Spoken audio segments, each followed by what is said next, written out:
Сайн байна уу? Та хиймэл оюун ухааныг зүгээр их нэг технологи гэж харсаар байна уу? Энэ бол таны бизнесийн ирээдүйг тодорхойлох хамгийн гол хүч болж ход байна.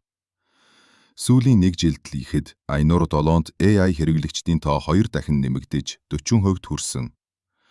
Энэ бол зүгээр нэг тренд биш. Энэ бол Morgan Stanley-гийн тооцоосноор компаниудад $920 тэрбум ашиг авчрах эдийн засгийн хувьсгал юм. Тэгвэл яг юунд ашиглах вэ?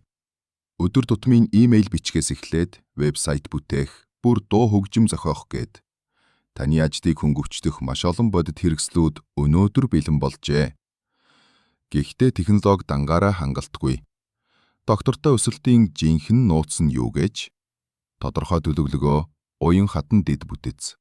Хамгийн чухал нь ажилтнуудаа хөгжүүлэхэд оршиж байна. Хиймэл оюун ухаан бол ирээдүй биш, харин өнөөдрийн бодит байдал. Илүү дэлгэрэнгүй disruptor.monster вебсайтаас уншиж 7 хоног бүрийн мэдээллийн товхомолд бүртгүүлээрэй.